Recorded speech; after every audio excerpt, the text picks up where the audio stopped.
Good morning, Michael here. And again today we look at Psalms 138 with focus on verse 7. Let's go ahead and read the Psalms.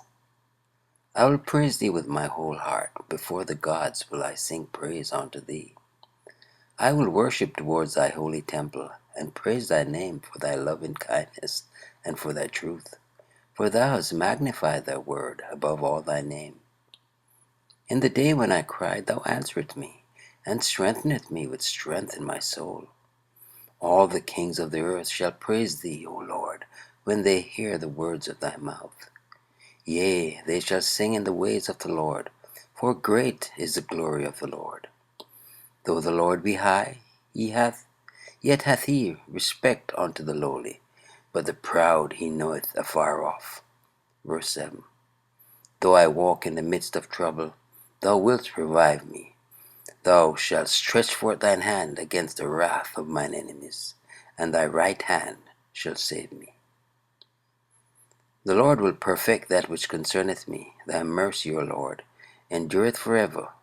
Forsake not the works of thine own hands. So Spurgeon expounds in verse 7. Though I walk in the midst of trouble, thou wilt revive me.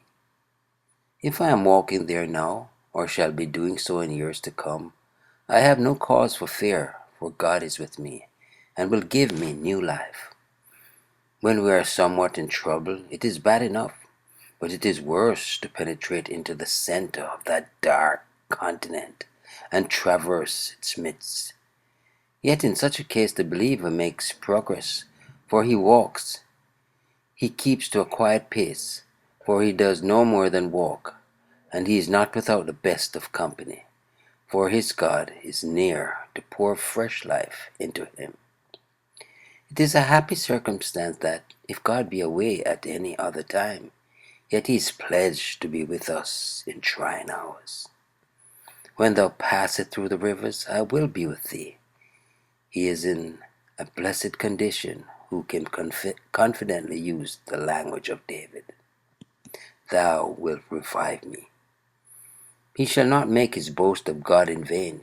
He shall be kept alive and made more alive than ever. How often has the Lord quickened us by our sorrows? Are they not his readiest means of exciting to fullness of energy the holy life which dwells within us? If we receive reviving, we need not regret affliction.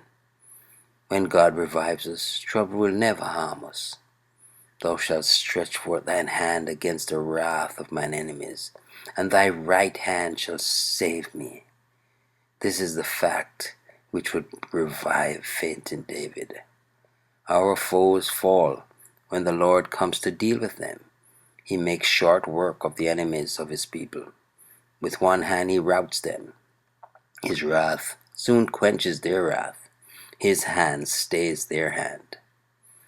Adversaries may be many and malicious and mighty, but our glorious defender has only to stretch out his arm, and their armies vanish. The sweet singers rehearse his assurance of salvation, and sings of it in the ears of the Lord, addressing him with this confident language. He will be saved dexterously, decidedly, divinely. He has no doubt about it. God's right hand cannot forget its cunning. Jerusalem is his chief joy, and he will defend his own elect. Yes, sir. Powerful words. Powerful to the core, to the bone. Oh, trust you enjoy the meditation this morning from Psalm 138 verse 7 and its exposition. This is Michael then here declaring yet again, Jesus is Lord! Until next time, be blessed.